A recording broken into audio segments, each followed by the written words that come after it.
Amen. Bon, je vais vous rappeler juste quelques petits détails de cette circonstance, de ces circonstances devant lesquelles nous sommes. C'est très intéressant. Jésus, il a commencé cet enseignement à partir d'une dispute très infantile de la part des disciples. Et il va finir cet enseignement, on ne va pas voir la fin aujourd'hui, mais il va finir cet enseignement en parlant sur l'enfer. Et c'est très intéressant qu'on ne peut pas oublier la manière dont Jésus est en train d'apporter son enseignement ici. C'est une des choses qui nous étonne le plus, c'est le fait qu'il, même devant une discussion très infantile de la part des disciples, et même en train de parler des choses très sérieuses, Jésus reste avec beaucoup d'amour pour cet enseignement. Je veux vous rappeler que Jésus est à ce moment encore avec un enfant sur ses bras. Et ça, c'est très puissant quand on considère le fait que les enseignements de Jésus, pour plus lourds qu'ils puissent être dans leur contenu, c'est par amour, c'est pour amour. Et dans ces moments, vraiment, nous sommes en train de voir un Jésus qui porte un enfant dans ses bras et qui enseigne ses disciples. Donc, cette discussion infantile, si vous vous rappelez bien, c'était Jésus, il avait parlé de sa mort, de sa souffrance, et les disciples, au début, ils étaient très tristes, mais juste après, ils commencent à discuter sur qui sera ou qui est le plus grand. Ils commencent à créer une espèce de division entre eux-mêmes pour savoir qui est le plus important. Possiblement, ils étaient en train de discuter qui va remplacer les maîtres une fois que sa mort est inévitable. Et c'est clair pour nous tous qu'il s'agit de quelque chose vraiment de méprisable, digne des reproches. Et c'est très intéressant que même les disciples, ils ont honte de parler à Jésus sur quoi ils discutaient. Ok? Et Jésus, donc, il va répondre à ces attitudes tellement illogiques, tellement inattendues, tellement corrompues.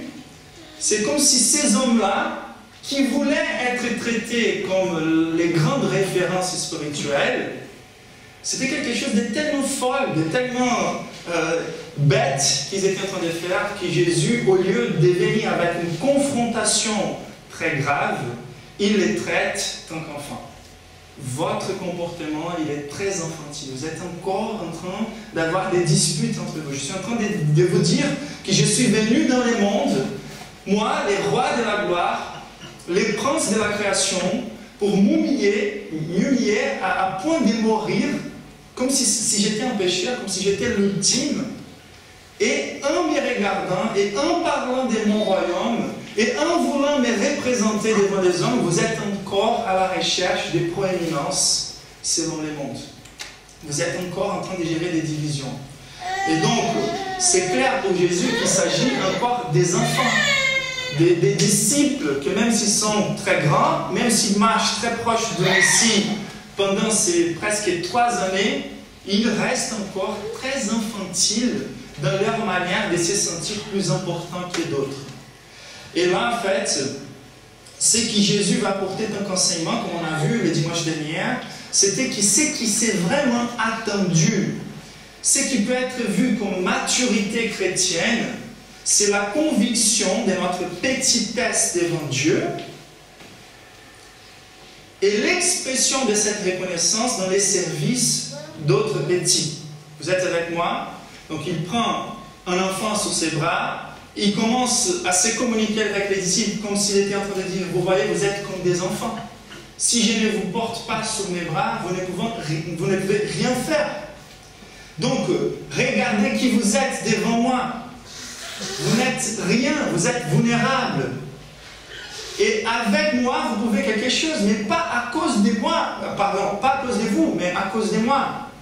C'est en mon homme que vous pouvez faire des choses. Mais si je ne vous porte pas sous mes bras, vous ne pouvez rien faire. Et ensuite, il dit, il faut que vous soyez non seulement comme un enfant, mais regardez la manière comme je vous ai traité. Avec beaucoup d'amour, j'ai donné ma vie pour vous. Et si vous êtes encore si fragile comme des enfants, sachez que moi j'ai d'autres enfants. Et il faut que vous traitez ces enfants-là comme enfants, comme les enfants que vous êtes. Chaque petit enfant dans le royaume de Dieu, il est très précieux aux yeux de Dieu. Ils appartiennent à Dieu lui-même. Ils sont les corps du Christ.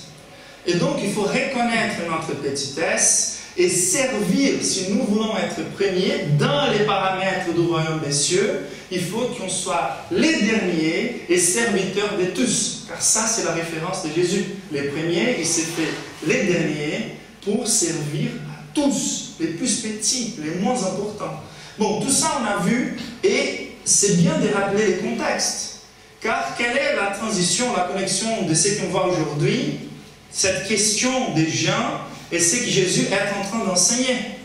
Bon, la leçon de Jésus, c'est il fallait que vous soyez en train de vous servir mutuellement, disposés à servir des modèles d'accueil. Il faut que vous, mes serviteurs, mes apôtres, mes disciples, vous soyez toujours en train de promouvoir les biens de l'autre avant les vôtres. Il faut que cette marque soit affichée au travers de vos vies et que vous vous considérez comme des enfants. Et donc, il faut que vous vous serviez mutuellement. Ça, c'était la grande leçon. Mais au lieu de faire cela, il se rappelle, Jean, il se rappelle qu'entre les disciples même, il y avait cette dispute, cette manque d'unité, cet orgueil qui était là.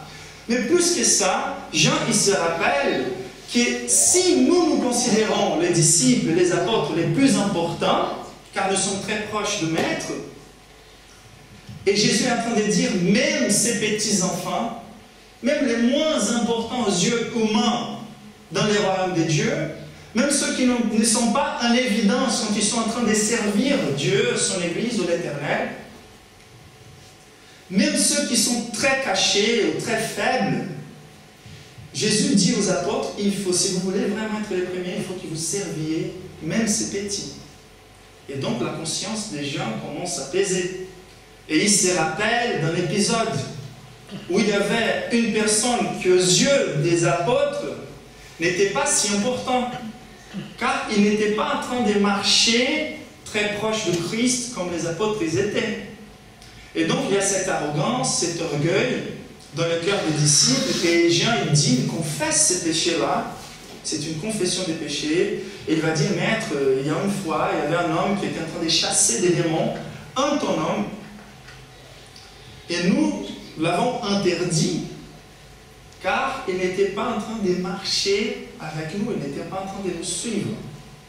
La question des gens n'était pas vraiment est-ce qu'il était en train de suivre Jésus, mais est-ce qu'il était en train de nous suivre. Et donc, c'est très intéressant de considérer cette manière des gens de répondre à l'enseignement de Christ. C'est une tentation toujours de regarder à côté et de juger les autres. Mais Jean, il était en train d'écouter la prédication de Christ, il était en train d'examiner son cœur pour voir où il avait tombé dans ses péchés ou dans cet enseignement que Jésus est en train de faire. Donc il faut garder ses cœurs toujours enseignables devant Dieu pour reconnaître qu'est-ce que Dieu veut vraiment changer en nous d'abord, avant de regarder les autres. C'est très intéressant, des fois on est en train d'écouter des prédications et ça vient toujours telle personne devrait être là aujourd'hui, il fallait qu'elle écoute ça. Mais on oublie en fait que Dieu nous parle des fois, et la majorité des fois, directement avant de parler aux autres. Et donc cette conviction des péchés a pris le cœur des gens, il a lancé cette question envers Jésus. C'était comme si Jean était en train de dire, est-ce que j'étais vraiment en train de pratiquer du zèle envers les royaumes de Dieu, ou est-ce que j'étais en train plutôt de pécher, de ne pas accueillir, de ne pas encourager, de ne pas servir un petit, quelqu'un qui n'était pas qui n'avait pas cette place de proéminence si proche de Jésus. Et donc, les grands problèmes de tous ces textes-là, de tous ces enseignements, c'est la manque d'unité qui commence entre les disciples et qui dépasse envers ces personnes qui, les disciples, okay? Il y a la dispute entre les disciples que c'est comme la coupole, les troupeaux d'élite de Jésus. Mais après, il n'y avait pas que de la dispute dans les lieux très heureux là, entre les disciples, mais aussi, eux, ils étaient en train de causer la division ou la manque d'unité envers les petits. Et donc, la grande problématique, c'est ça, c'est cette manque d'unité au sein de l'Église, au sein du royaume de Dieu.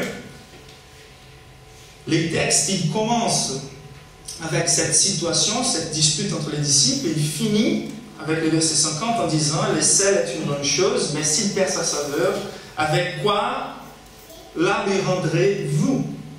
Ayez du sel en vous-même, et soyez en paix les uns avec les autres. » Et soyez en paix. C'est la conclusion de Jésus derrière tous ces enseignements.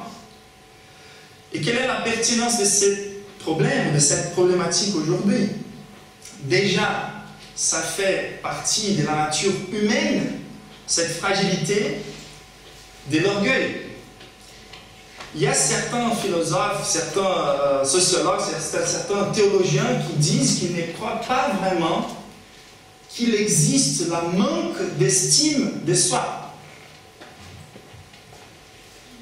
Ils vont utiliser des arguments pour montrer que même les personnes qui font semblant qu'elles ont manque d'estime de soi, que leur grand problème c'est la manque d'estime en soi, ils sont plutôt en train d'utiliser cela aussi pour attirer l'attention, pour manipuler les personnes, pour avoir un contrôle. Je ne dirais pas que ça soit comme ça toujours dans tous les cas, mais le fait c'est qu'il y a quelque chose qui est très clair et très présent, car même quand on rentre dans la dépression, des fois, c'est à cause de peu de valorisation envers notre ego. Peu de reconnaissance envers notre ego. Donc les désirs d'être les premiers, les désirs de la proéminence n'est pas quelque chose qui ne soit pas présent dans l'être humain, par son essence corrompue. Donc le problème de l'être humain, ce n'est pas qu'il doit avoir plus d'affirmation de soi. Le problème de l'être humain, c'est qu'il a besoin vraiment de reconnaître sa fragilité, son humilité, son humiliation, sa pauvreté spirituelle devant Jésus. Et en fait, ça c'est très intéressant car l'orgueil, il est la source majeure de toute division. C'est car nous sommes toujours en train de vouloir attirer l'attention, la louange, nous sommes en train de nous défendre. C'est quand nous voulons faire semblant que nous sommes très importants, soit par les mensonges, en disant que nous sommes les mieux, et même par des actes, des fois, des services et d'humilité, nous nous considérons plus supérieurs que les autres. Et donc, la grande source des divisions dans le monde, c'est ces désirs d'être les premiers selon les paramètres terrestres. Et donc, on est toujours en train de demander l'attention, la louange, on est toujours en train de nous défendre. Et des fois, quand c'est évident que nous ne pouvons pas défendre un caractère très pieux, on essaie aussi de cacher nos faiblesses à partir des biens matériels. C'est ça l'être humain. Il n'y a aucun adjectif qui soit moins adapté à la nature humaine que l'orgueil. Nous sommes fragiles en nous-mêmes, nous vivons très peu, nous traversons tous la vieillesse, les maladies. Nous sommes humiliés. Quand on regarde une montagne, on voit cette montagne va vivre beaucoup plus que nous. Nous sommes humiliés par la nature, juste par là. Mais plus que ça, quand on regarde moralement qui nous sommes, qu'est-ce qu'on a produit dans l'histoire, il n'y a pas comment regarder l'homme sans regarder sa misère, sa cruauté. Et voilà que cette problématique des divisions, elle est causée et générée par cette source d'orgueil. Et l'Église aussi, malheureusement, c'est comme si Satan il avait réussi. Il y a plusieurs manières dont Satan l'utilise pour détruire l'Église. Un acte, on voit au moins 3 très clairs. C'est la persécution, c'est de l'extérieur envers les croyants, c'est la distraction, On se rappelle bien, chapitre 6, quand les demandes sociales commencent à distraire les apôtres, ils disent non, il faut qu'on choisisse d'autres hommes pour prendre soin de cela, car il faut qu'ils soient occupés de la prédication de la parole et de la prière. Et il y a aussi la division interne qui sème au sein de l'Église. Et cette division, elle est très présente. Plusieurs facteurs ils peuvent justifier les différences entre l'Église. Mais aucune chose ne peut justifier si tant de divisions comme on voit aujourd'hui. Donc, la leçon de Jésus, c'est celle de l'unité. Et pourquoi l'unité, c'est quelque chose de tellement important au sein de l'Église? Pourquoi Jésus, il est tellement soucieux avec l'unité? Est-ce qu'un petit peu de compétition n'est pas salutaire au sein de l'Église? Certains proposent ça. On va voir quelle cellule, quel groupe de maisons va prospérer le plus. Est-ce que c'est salutaire? Quelque chose, n'importe quel que soit, qui divise l'Église, qui génère la division, la compétition entre les enfants de Dieu, n'est jamais quelque chose de louable. La seule chose qui peut nous pousser à désirer être premiers dans les royaumes des cieux, c'est la motivation de servir les autres et d'être les derniers. C'est de rentrer dans une dispute pour perdre, pour que l'autre gagne. Et voilà pourquoi c'est tellement important. Déjà car les croyants sont les seuls qui ont reconnu et découvert la taille de leur humiliation devant Dieu. Les vrais enfants de Dieu sont ceux qui se sont trouvés devant la gloire de Dieu, la sainteté de Dieu. Et qui, quand ils ont vu la beauté de Dieu, ils ont vu vraiment qui ils sont. Si vous voulez l'autoconnaissance, l'auto-aide, si vous voulez vous connaître vraiment tel que vous êtes, les chemins les plus sûrs, c'est de rentrer dans la présence de Dieu. Et vous allez voir combien éloigné des attentes de Dieu vous êtes. Et c'est cette reconnaissance de notre besoin fondamental et énorme pour un sauveur, pour quelqu'un qui nous lave, pour quelqu'un qui puisse nous donner une nouvelle dignité, qui nous pousse vers le Christ. En Éphésiens, Paul va nous dire, vous étiez morts à cause de votre faute, de vos péchés. Vous étiez rebelles par nature, fils de la colère de Dieu. Mais Dieu étant riche en compassion à cause du grand amour dont il nous a aimés, nous qui étions morts en raison de nos fautes, il nous a rendu la vie avec Christ. C'est par grâce que vous êtes sauvés.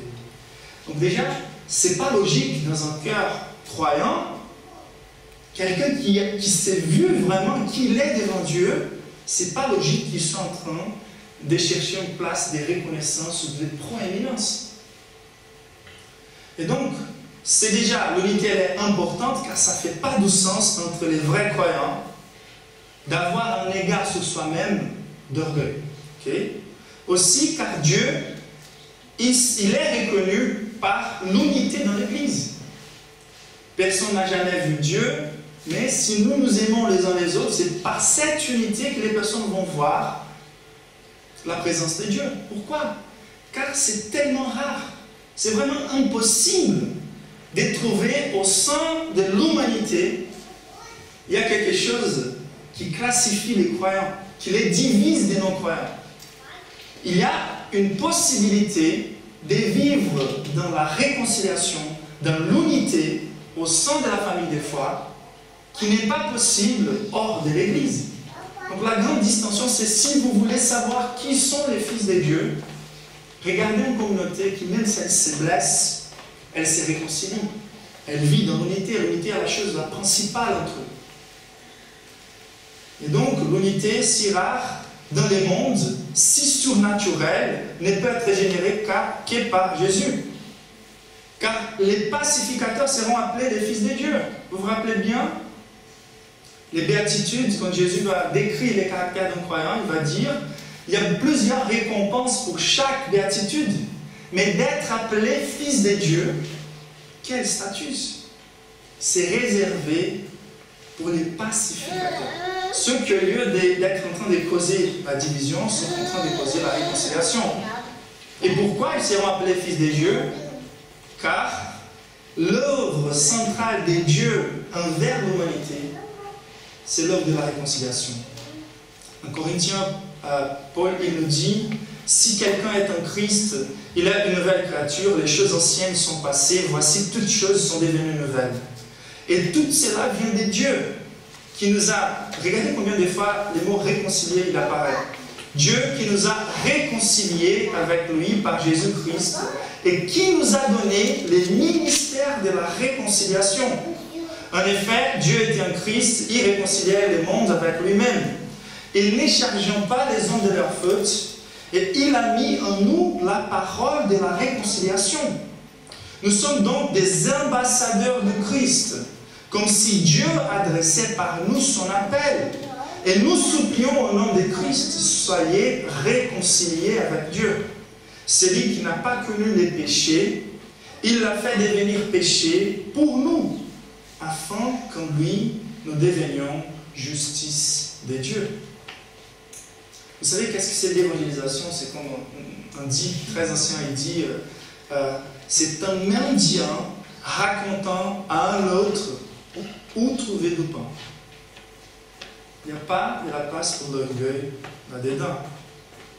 Et donc, la grande leçon de ce texte, c'est que Dieu veut que l'amour sauveur de l'Évangile soit affiché par ses enfants au travers de leur unité et leur service mutuel, malgré certaines différences.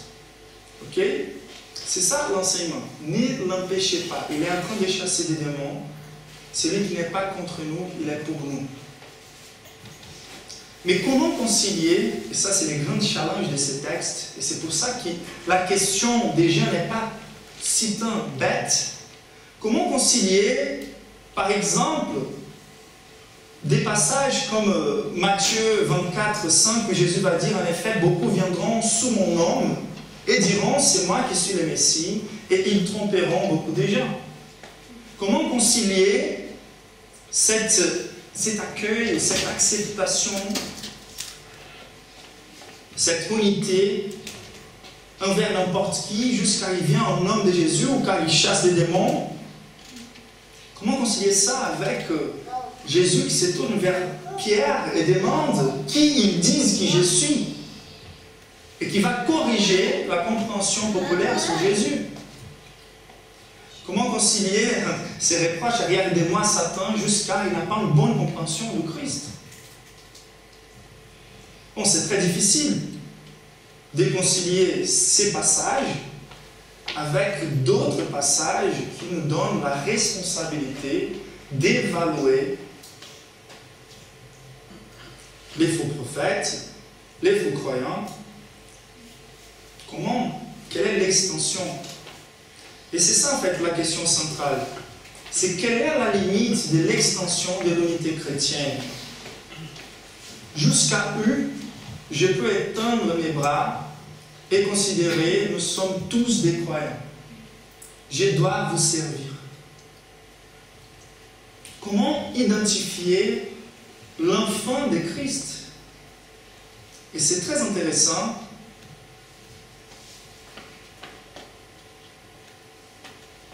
Car Jean, il était en train de dépasser les ailes et blesser l'unité. Et la réponse est un équilibre entre les ailes et l'unité. Donc, Jean, il a cette confession qui va nous apporter cette notion qui est très pertinente aussi aujourd'hui. Quelle est la différence entre l'Église universelle de Christ et une Église locale, par exemple? Si vous voyez bien, les disciples auprès de Jésus, ils représentaient quelque part une Église locale, une relation avec Christ dans une communauté qui avait même une extension un peu plus grande de disciples. Mais là, il a croisé les chemins avec une autre personne qui était aussi considérée par le Christ comme son enfant. Et donc, c'est quelque chose de très pratique de se demander jusqu'à où ça va l'extension de la considération de l'Église universelle de Christ. Bon, il y a certaines choses que nous pouvons faire envers notre Église locale que nous ne pouvons faire envers d'autres frères et sœurs. Par exemple, dans le Nouveau Testament, il y a la pratique de la discipline au sein d'une Église locale. Il y a cette responsabilité de l'Église de reconnaître la profession publique des foi de quelqu'un, d'évaluer cette profession publique des foi et de pratiquer la discipline pour que la communauté puisse grandir, puisse se bénir mutuellement. Il y a cette notion de redevabilité au sein de l'Église locale. Mais ça ne peut pas être pratiqué envers quelqu'un d'une autre Église. Mais il y a bien sûr beaucoup de coopérations qui doivent être faites avec la grande Église universelle de Christ. Et c'est ça que le texte est en train d'aborder. Le fait que nous ayons des différences superflues, dénominationnelles, ne doit pas générer de la division entre nous. Et ça, c'est très intéressant, car par exemple, pour illustrer ce que je viens de dire, en 1 Corinthiens chapitre 5, verset 9, ça c'est très intéressant. Jésus n'est pas en train de dire que nous ne devons pas juger n'importe qui vient à son nom. Regardons ce que Paul va dire par rapport à un homme qui est en train de causer un grand péché au sein de la communauté. Et la communauté, elle était en train de devenir très orgueilleuse car elle pardonnait cet homme-là. Et voilà ce que Paul va dire. Je vous écris dans ma lettre de ne pas entretenir des relations avec ceux qui vivent dans l'immoralité sexuelle. Je ne parlais pas d'une manière absolue des gens de ce monde qui vivent dans l'immoralité ou sont toujours désireux de posséder plus, voleurs, idolâtres. Autrement, il vous faudrait sortir du monde. C'est très intéressant. Et l'Église, des fois, elle fait à l'inverse. On a beaucoup de miséricorde, plus que Christ lui-même, envers ceux qui se disent croyants. Et on n'a aucune tolérance avec les pécheurs très radicaux du monde. Et ce que Jésus est en train d'enseigner, et Paul aussi, c'est toute la miséricorde du monde avec les non-croyants. Nous ne pouvons jamais exiger des hommes ce qu'ils n'ont pas la puissance pour faire. L'être humain, dans son péché, dans sa corruption, n'est pas capable d'obéir la loi de Dieu. Et nous ne pouvons pas couper relation avec eux à cause de leur scandale. Il faut qu'on soit avec eux, comme Jésus était avec Lévi. Comme Jésus allait rencontrer les terroristes, persécuteurs des croyants, Paul, Saul à l'époque. Donc ces collecteurs corrompus, Lévi a été visité par des messies. Et Saul, les terroristes persécuteurs, aussi a été visité par le Christ. Avec les non-croyants, toute la miséricorde du monde. Mais pour ceux qui sont dedans, ceux qui devraient être en train de représenter le Christ, la puissance sauvatrice de Jésus, ceux-là, ils ne peuvent pas mépriser la présence de Dieu entre nous. Et pour cela, il dit, continuons,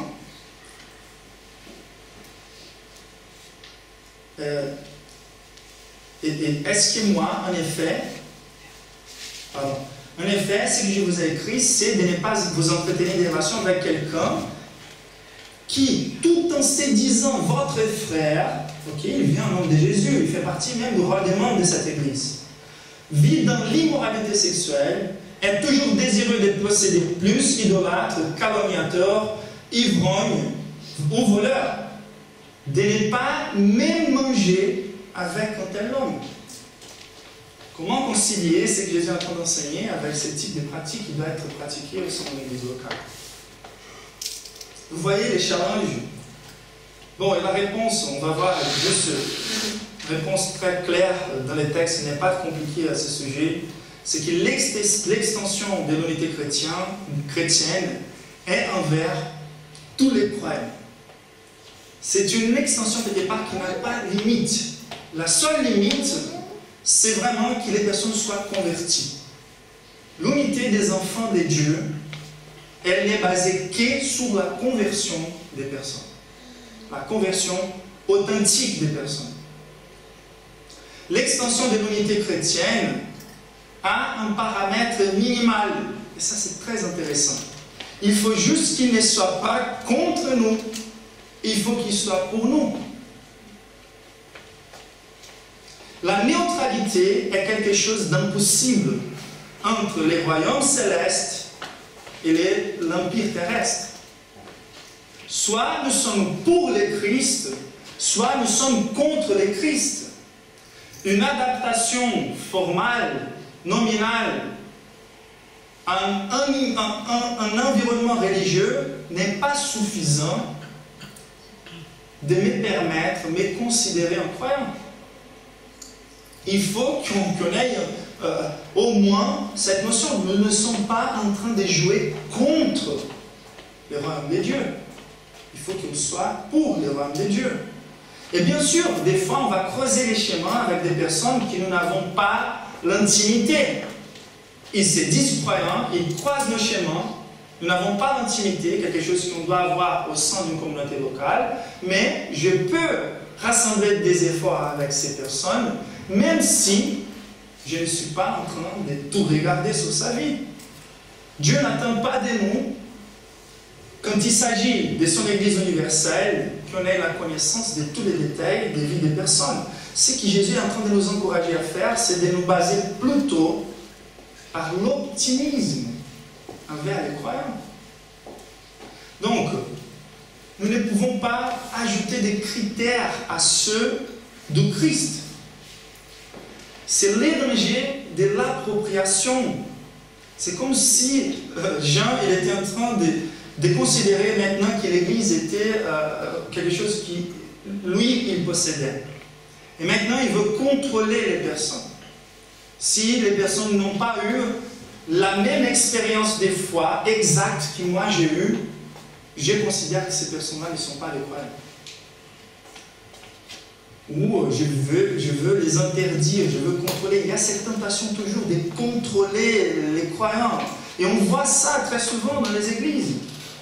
Des ministères très centralisateurs, des ministères réalisés tout par un seul homme et qui essayent de mépriser, de maîtriser, de manipuler toutes les personnes. Et ça nous rappelle l'expérience de Moïse quand Eldad et Médad, ils étaient en train de prophétiser hors de temple, hors de camp. Et quelques personnes sont venues envers Moïse en disant, ces hommes-là, ils sont en train de prophétiser dans les camps. Et la réponse de Moïse, c'est celle-ci.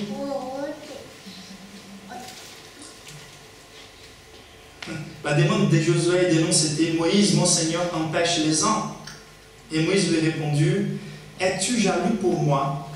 Si seulement tout le peuple de l'Éternel était composé de prophètes, si seulement l'Éternel mettait son esprit sur eux. » Et Moïse retourna dans les camps. Très similaire avec la posture de Christ.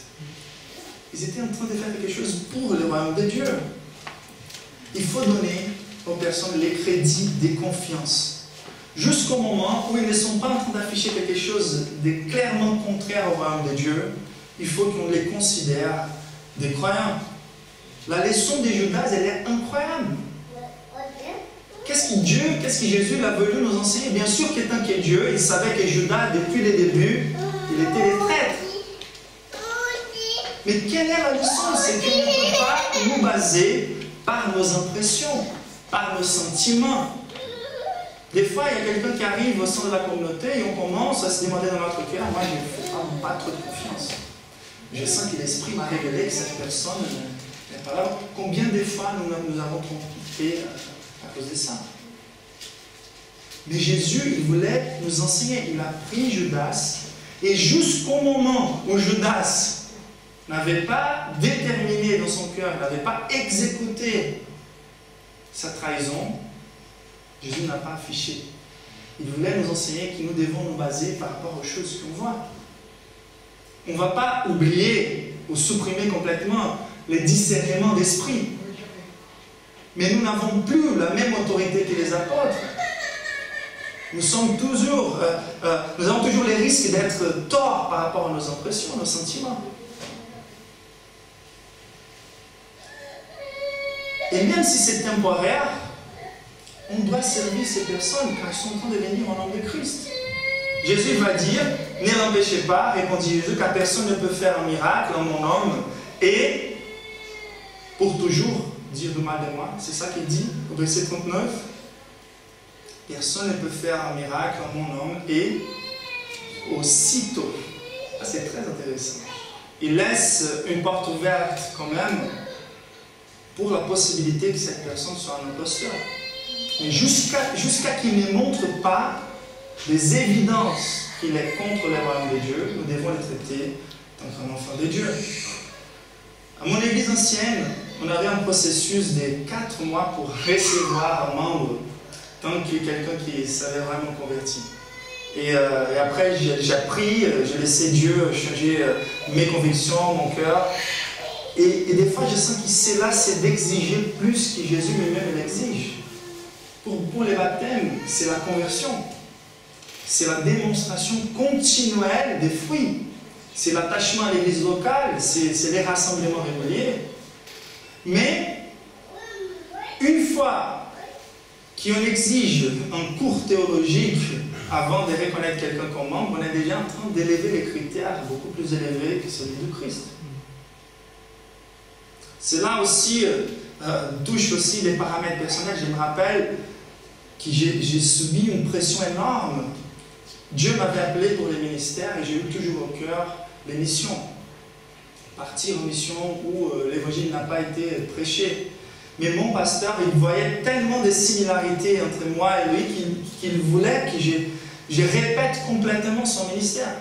Et des fois, nous avons cette tendance de penser que les personnes doivent vivre une vie chrétienne, qui former des disciples, c'est de ne pas considérer leurs particularités, leur vocation spécifique, leurs différences, mais plutôt de les faire répéter complètement, systématiquement ma foi.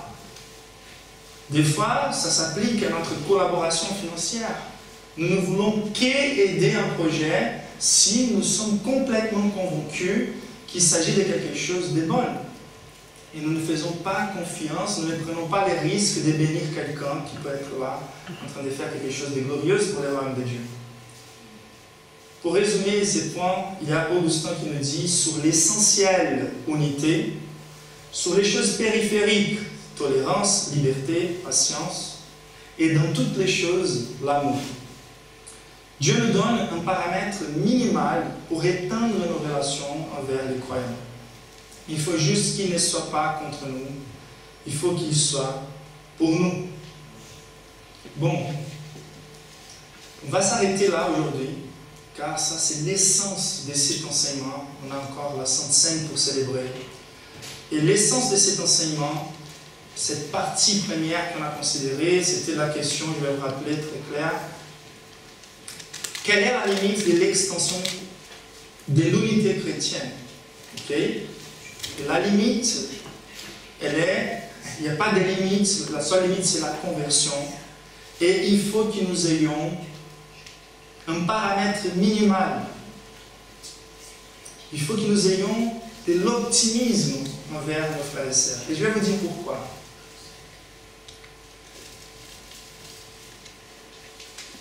Si quelqu'un est un imposteur au sein de l'Église, il ne va jamais échapper. Toutes les choses viendront clair.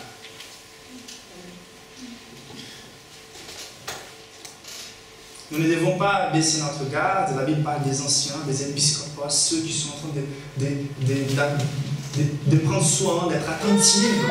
Okay? Mais